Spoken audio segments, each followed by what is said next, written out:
There are places on the map that whisper to you, quiet corners filled with mystery and untold stories. For me, Dagestan was one of those places, a land of mountains and ancient traditions in Russia's North Caucasus. I wanted to look beyond the headlines and meet the real people who call this rugged landscape home. My journey wasn't about famous sights, it was about connection and understanding. With just $500 in my pocket, I had to rely on local hospitality, eat where locals eat, and travel as they do. This challenge forced me out of my comfort zone and into the unpredictable, beautiful reality of daily life. As the plane descended over the Caspian Sea, I saw Makhachkala below, a gateway to the mountains.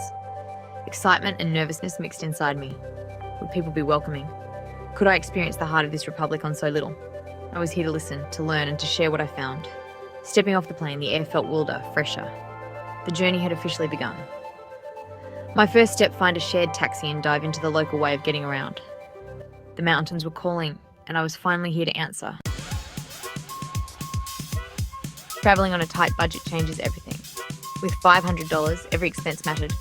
I split my funds, a third for accommodation, a third for food, and the rest for transport and surprises. No fancy hotels, just simple guest houses run by local families, found by asking around at markets or cafes. These stays offered more than a bed. They offered tea, stories, and advice from my hosts.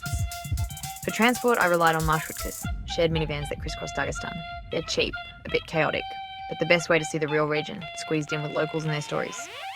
The landscape shifted from dusty plains to dramatic mountain passes as I travelled.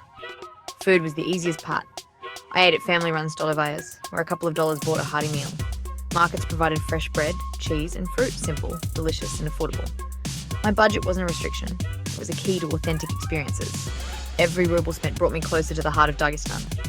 I learned that the best travel stories come from living simply and connecting deeply.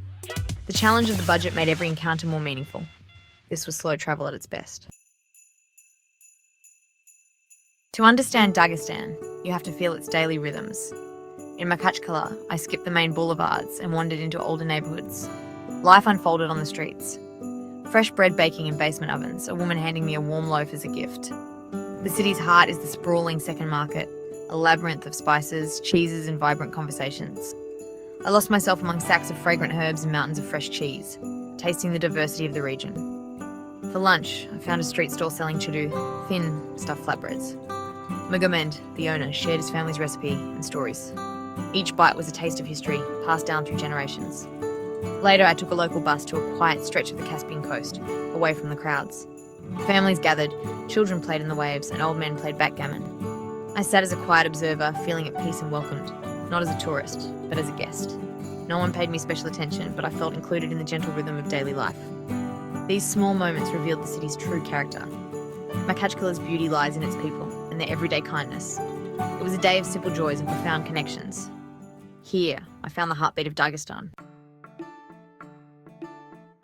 In Dagestan, food is a language of hospitality and identity. Every meal was an invitation into someone's world. Khinkal, the region's most famous dish, comes in many forms. Each ethnic group has its own version. I tasted thick, fluffy avar khinkal with lamb and fiery garlic sauce, and delicate lak khinkal, shaped with village pride. Sharing these meals taught me about Dagestan's diversity and the pride people take in their traditions. I discovered kurs, dumplings sealed with a special technique, filled with meat and herbs, and served with sour cream. Watching Fatima make them was like witnessing a family ritual. The simplest meal, fresh sheep's cheese, warm bread, and mountain herb tea in a shepherd's hut, was the most memorable.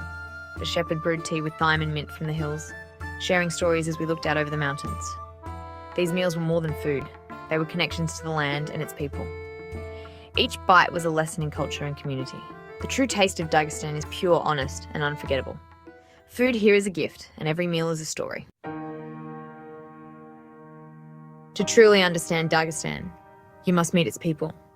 I travelled into the mountains, to ancient stone villages clinging to cliffs. In one ol, I met Rasul, an old shepherd carving a wooden spoon. We spoke in broken Russian, sharing stories about the mountains and village life. He told me each mountain has a name and a story. This land is their mother, their protector. Life here is hard, but community and resilience run deep. In another village, Patimat the grandmother welcomed me for tea and explained, the real Dagestan is family, respect and hospitality. A guest is a gift from God. I met Ali, a young man who returned from Moscow to his village. The city is fast, but here I have roots. I can breathe, he said. He dreams of balancing tradition with modern opportunities, hoping to guide hikers and support his home. These conversations revealed the heart of Dagestan pride and heritage, hope for the future, and a deep sense of belonging. The people here are the soul of the highlands. Their stories are woven into the mountains themselves. Meeting them changed the way I saw this land. Dagestan's future is in the hands of those who cherish its past. Dagestan's traditions are alive, woven into daily life. In Kubachi, I visited a family of silversmiths, watching Murad and his son engrave intricate patterns onto silver bracelets. Their craft, passed down for generations, is a story told in metal, a piece of cultural soul made tangible. Each line etched by hand, every design unique to their village. I felt privileged to witness this ancient art form. In another mountain village, I stumbled upon a harvest celebration. No stage, just neighbours gathering in a field, sharing food and laughter. Women in colourful dresses laid out homemade dishes, while men danced the lesbinka to the sound of a pandura. I was pulled into the circle, clumsy but cheered on by everyone. These were not performances for outsiders, but genuine moments of joy and connection. The most meaningful traditions happen quietly, away from the spotlight. Here, culture is lived, not displayed. As my time in Dagestan ended and my $500 dwindled, I sat by the Caspian shore, reflecting. I came seeking the real life behind the headlines and found staggering beauty, deep traditions, and overwhelming kindness. My budget became my guide, leading me to unforgettable experiences and genuine connections. The faces I met, the shepherd, the baker, the welcoming family, the hopeful young man, will stay with me forever. Hospitality here is a universal language, and kindness the most valuable currency. This journey was just a glimpse into a world with so much more to offer. Dagestan invites you back, promising more discoveries for those willing to look. I leave a piece of my heart here, grateful for the people who call this place home. My adventure ends for now, but the story continues. I hope sharing these moments sparks your curiosity too. Join me as I explore more hidden corners of the world. Your support helps share the beauty of places like Dagestan. Thank you for coming along. Until the next journey.